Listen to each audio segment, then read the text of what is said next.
Olá, voltamos! Estamos tratando nesse Trocando Ideias sobre o tema da ideologia de gênero. Nós estamos numa série de programas para verificarmos juntos, para conversarmos, para trocarmos ideias sobre como ser cristão nos dias atuais. Já tivemos alguns programas, temos ainda uma lista de programas até o fim do mês de outubro que você pode acessar ali no nosso site tv.cançãonova.com/programas, no link Trocando Ideias. Ali você vai ter todos os programas, inclusive esse, já a partir, hoje é terça-feira, a partir de quinta-feira você já estará com este programa prontinho ali. E também eu quero dizer que mais informações sobre a ideologia de gênero, nós temos aqui o site que o Felipe Neri também está à frente, vamos dizer assim, biopolitica.com.br, biopolitica.com.br, do Observatório Interamericano de Biopolítica. Ali você entra, tem várias coisas falando sobre justamente isso, de tudo aquilo que está acontecendo nos nossos tempos, não somente a ideologia de gênero, mas todas essas realidades que estão acontecendo. E também o site do professor Felipe, da editora cleofas.com.br, ali você entra também, vai ali no busca, coloque ideologia de gênero e você vai achar vários artigos que o professor Felipe Aquino também coloca sobre a ideologia de gênero no cleofas.com.br. Nós estamos voltando e eu tenho já uma pergunta, com certeza a Aline tem várias ali, mas calma, Aline. Tenha calma, Aline, deixa eu pôr a minha primeiro, daqui a pouco é você, viu, Aline? Calma. O Josiel Assis, aí eu faço uma pergunta para os dois que vocês podem conversar, vocês podem trocar ideias. Ele mandou via Facebook. Qual a ligação da ideologia de gênero com a ditadura do relativismo tão combatido pelo Papa Bento XVI? Felipe Neri, comece com você, por favor. Comece, então. Bom, se entendemos ditadura, essa imposição do relativismo, que é esta concepção de que não existem verdades absolutas, que não existe aquilo, a própria realidade, né? Ou seja, a sua verdade é diferente da minha verdade.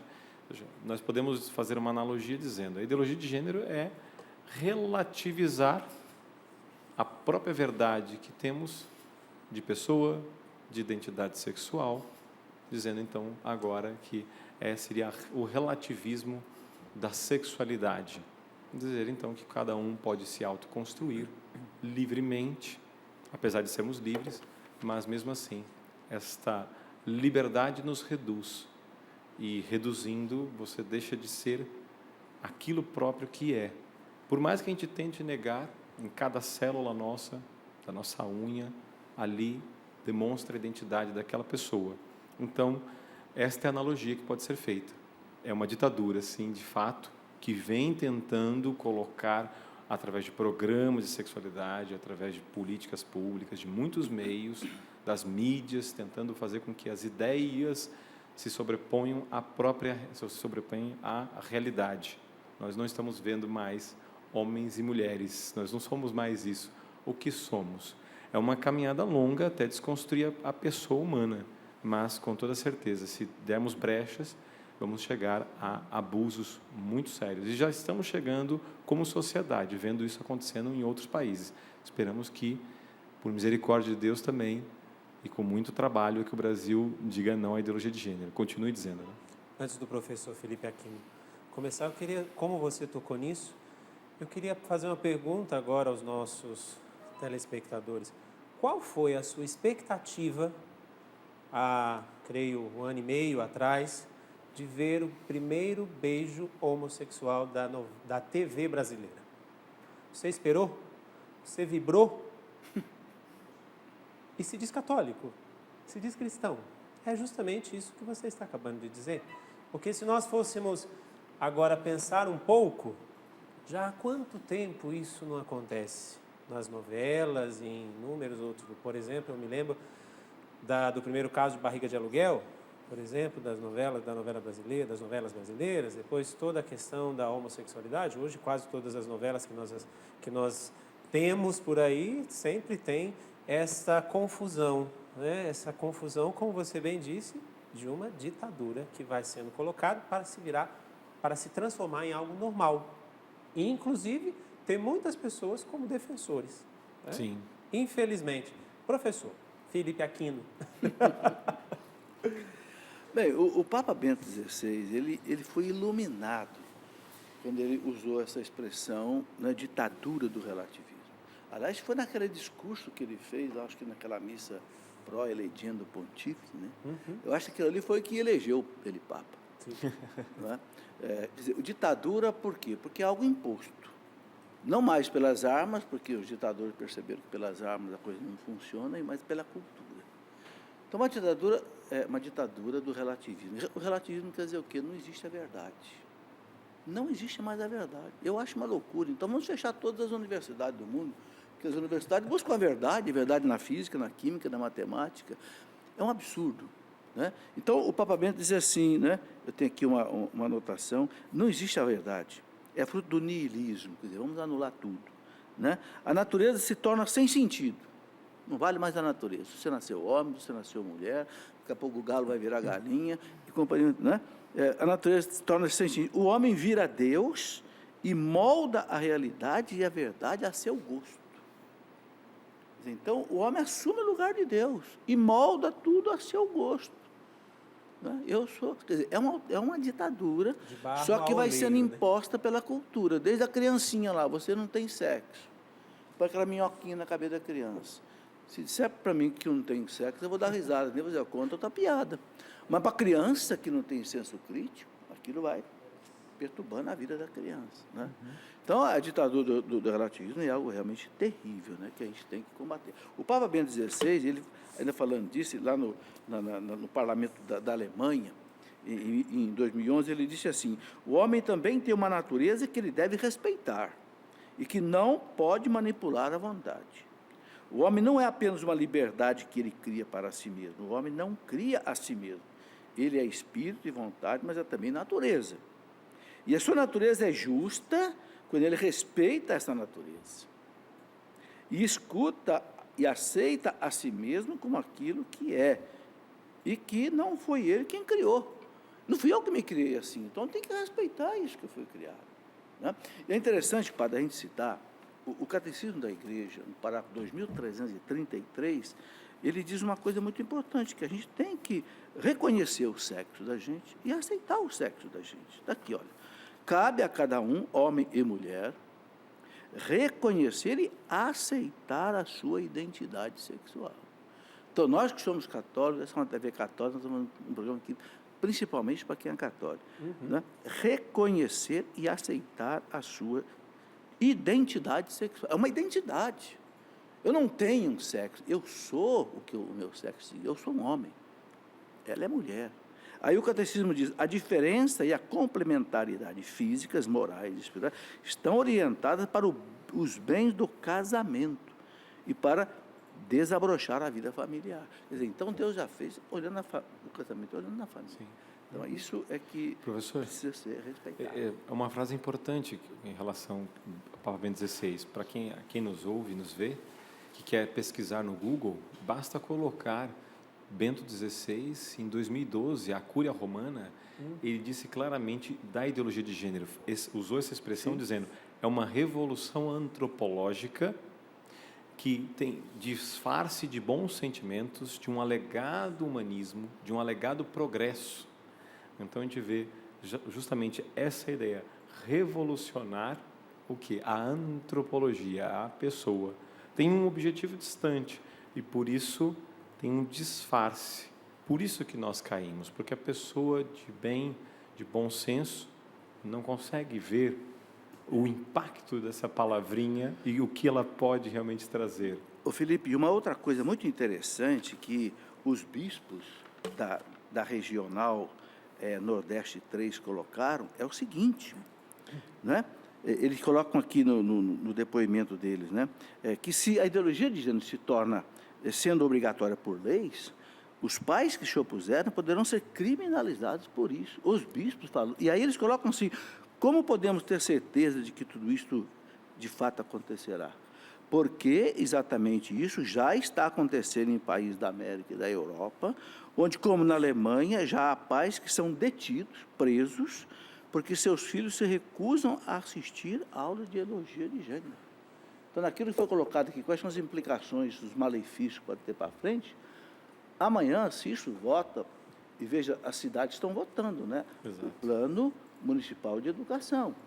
Se aprova isso, a escola ensina, se torna lei, você impede seu filho de assistir uma coisa que você, na objeção de consciência sua, você não aceita, você pode ser preso. Exato.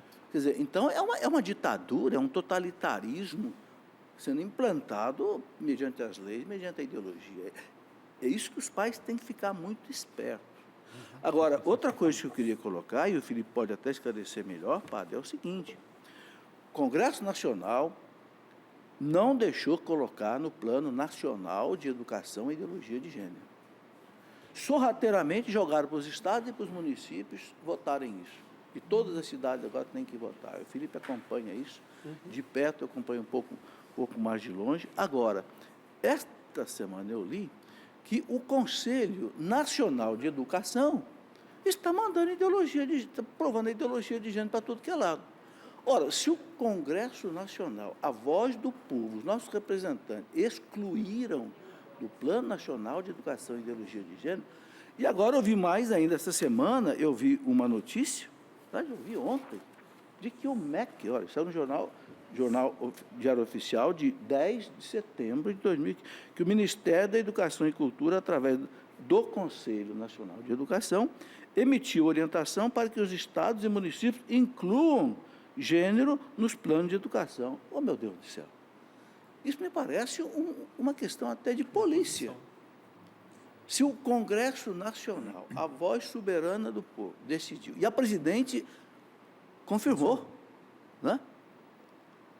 Como é que agora um órgão do governo, o MEC, através do Conselho Nacional de Educação, manda uma mensagem para os estados e municípios incluir nos planos nacionais a ideologia de gênero? É uma coisa...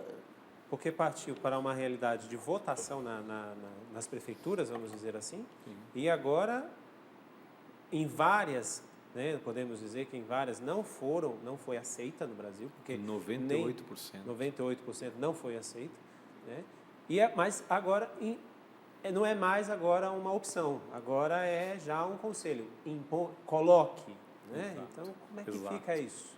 Onde é que fica a liberdade do povo? Onde é que fica a confiança do povo em acreditar nestes, de elegerem estes, que agora coloca esse tipo de realidade? Padre, aqui o professor Felipe aqui não abriu um leque grande.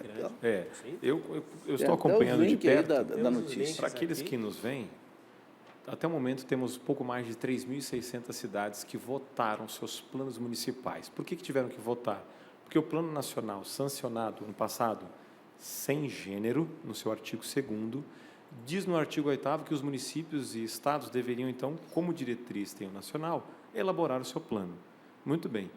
Então, o executivo, de modo silencioso, auxiliando a elaborar esses planos, enviou para todos os municípios do país. Muito bem. Houve uma grande mobilização em todo o país. O povo foi presente a todas as câmaras de suas cidades para dizer ao seu representante que não queria. Então, desses quase 3.600, 98%, segundo os dados mesmo apresentados, dizem que disseram não. Esses 2% de cidades muito longínquas, de 2.000, 5.000 habitantes, que nem sequer sabem do que se trata. Mas para dizer o seguinte, praticamente em todos os lugares dissemos não. E logo depois disso, 3 resoluções do Ministério da Educação solta. Criação de um comitê de gênero para avaliar, formular e colocar a questão de gênero. Depois, a formação obrigatória dos professores em nível superior, que eles têm que aprender a questão de gênero, obrigatória. E também a nota pública, que foi enviada para todos os secretários de educação do país, dizendo justamente isso. Os planos estão retirando, vocês têm que reavaliar e recolocar. Isso é uma imposição, ainda que não esteja determinando, mas gera confusão. Eu estou vendo, hoje está sendo votado numa cidade do Rio Grande do Sul, tenho amigos lá em Farroupilha, e a questão era, se discutir, mas o MEC está dizendo que tem que colocar, o povo disse não, os representantes também não o querem, e aí estão preocupados porque alguns poucos desejam que se coloque, e sem o esclarecimento. Essa é a questão. Vamos colocar? Vamos discutir, vamos saber do que se trata. Aqui é muito importante, porque dependendo, sabendo do que se trata, nós vamos dizer não, porque querem fazer uma oposição, de que aqueles que são contra, há um histerismo, de que nós estamos contra por sermos religiosos. Somos religiosos, mas somos contra, por quê? Porque vai contra a ciência, contra a realidade, contra o bem comum, e os seus efeitos em outros países, todo o seu histórico de gênero se vê o que se pretende. Então, por todos esses motivos, a sua ambiguidade e seus perigos, nós vemos que não precisamos disso. O Brasil passa por problemas de educação e não é com programas de sexualidade que nós vamos resolver os problemas de educação das nossas crianças, tentando impor agendas de forma de tratar com grandes violências feitas a essas crianças e aos seus pais, que são representantes legais. Então, a manifestação dos bispos, das conferências, do Papa Francisco falou 4 vezes contra a ideologia de gênero, tudo isso para culminar dizendo, o povo está dizendo não. Então, não pode vir um organismo, uma entidade internacional ou nacional, ou mesmo executivo, tentando impor, porque alguém ali dentro crê. Eu sempre digo crê, porque a questão de gênero é uma questão de crença. Não, vocês que creem, não, vocês que têm que acreditar numa coisa que não tem substância. Né? Então, é muito perigoso. É muito importante que as pessoas se debrucem, estudem e auxiliem seus filhos, a juventude, os professores, contra a ideologia de gênero. Aline, eu não esqueci de você não, viu? Mas eu já chego aí, porque eu quero pegar aqui gancho diante disso que o Felipe Neri trouxe, porque nesse final de semana houve uma notícia no veículo de comunicação dizendo das crianças transgêneros, ou seja, as crianças que nascem com 2 sexos, vamos dizer assim, ou com um sexo mal formado, ou qualquer coisa. E só que é muito claro por detrás disso a chamada ideologia de gênero. E você acabou de dizer que a ideologia de gênero, ela vai contra a ciência.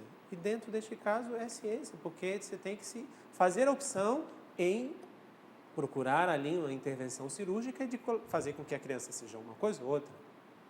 Na verdade, o que nesse programa que foi vinculado em todo o Brasil, nesse domingo, eu vou citar meu querido amigo e especialista no assunto, Padre José Eduardo de Oliveira Silva, o que ele disse, e realmente é o que se constatou naquele programa. Há uma criança com uma patologia, com algo, porque o programa dizia que teria algum caráter hormonal, talvez genético. Muito bem. Então, aqui, isso não é uma coisa nova, isso é acontecendo ao longo da história. Então, realmente, nós temos que ter bom senso de olhar e temos bom senso de ver se é um caso, essa criança precisa ter um atendimento, todo um trabalho, que se pesquise sobre isso, que se veja com certeza. Mas não tem nada a ver com a ideologia de gênero. Tentar justificar isso para colocar a questão de gênero, não, ali é um caso específico de algo que passou e que tem um dado realmente que a própria ciência diz. Ou seja, olha, aqui tem uma questão hormonal. A questão de gênero, a chamada perspectiva de gênero, diz o seguinte, é uma construção social. Então, ali tem ciência, tem biologia. Aqui não.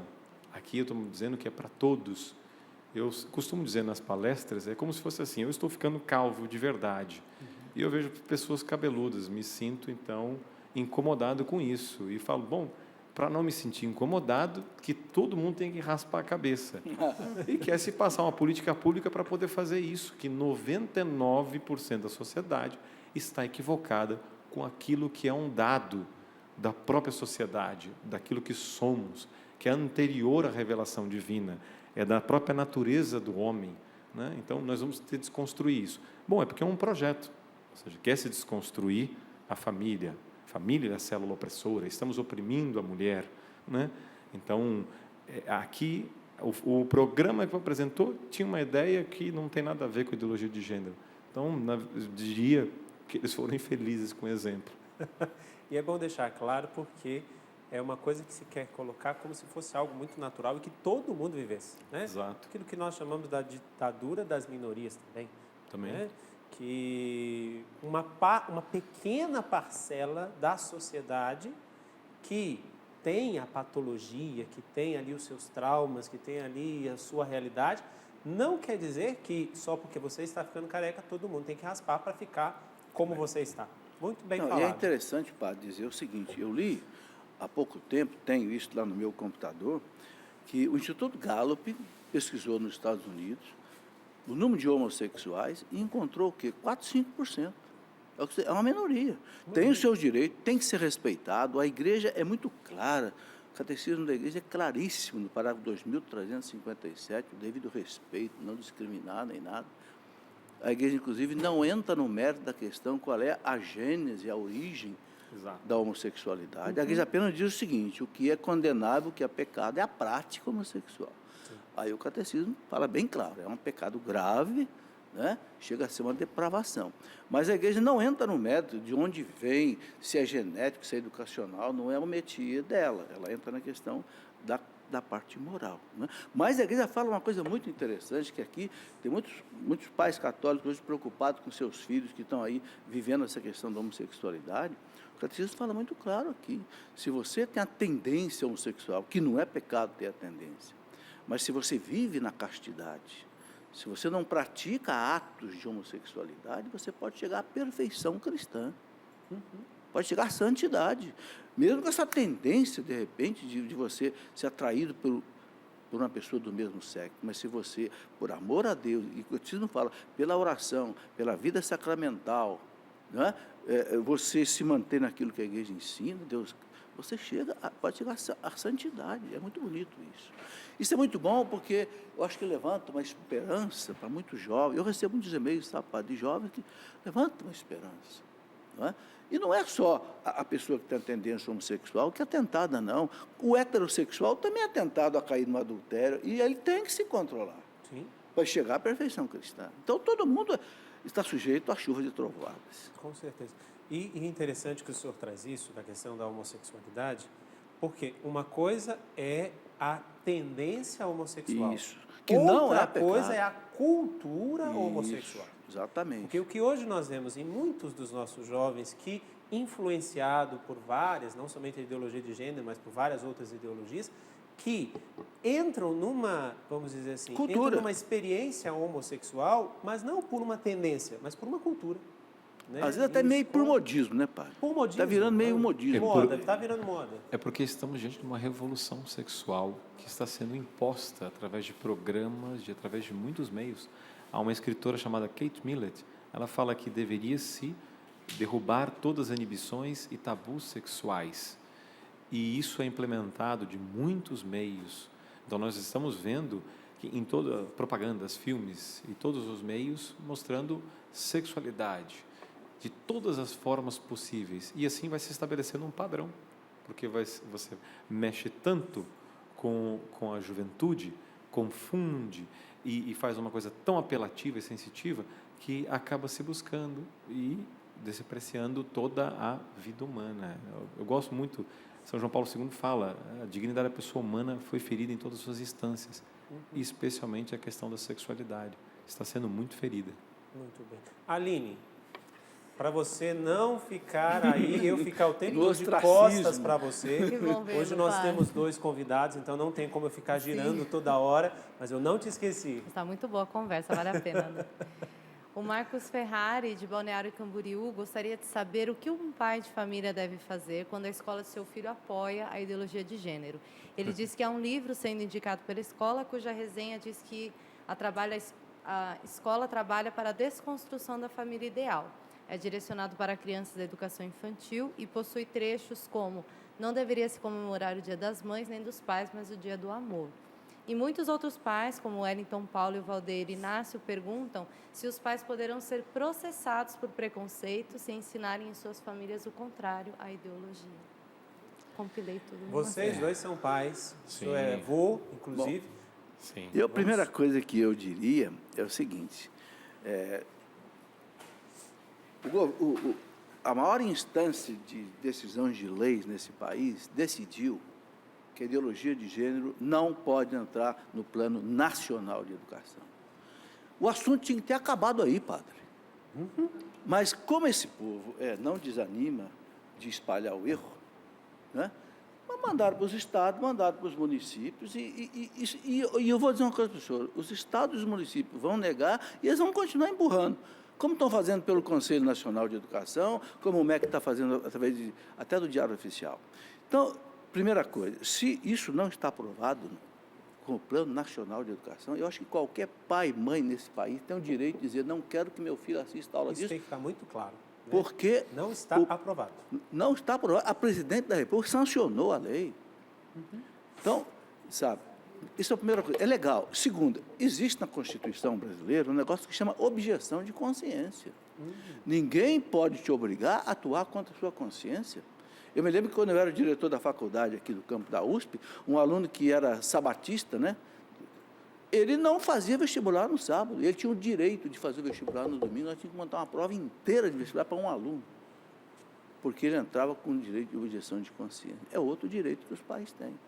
Né? Então, eu acho que é preciso a sociedade se mobilizar contra essas coisas, e não deixar que a coisa vá acontecendo assim, inclusive a revelia da lei, e a revelia da objeção de consciência de cada pai, de cada mãe. Eu complementaria dizendo que não há discriminação. Né? Por que não há discriminação?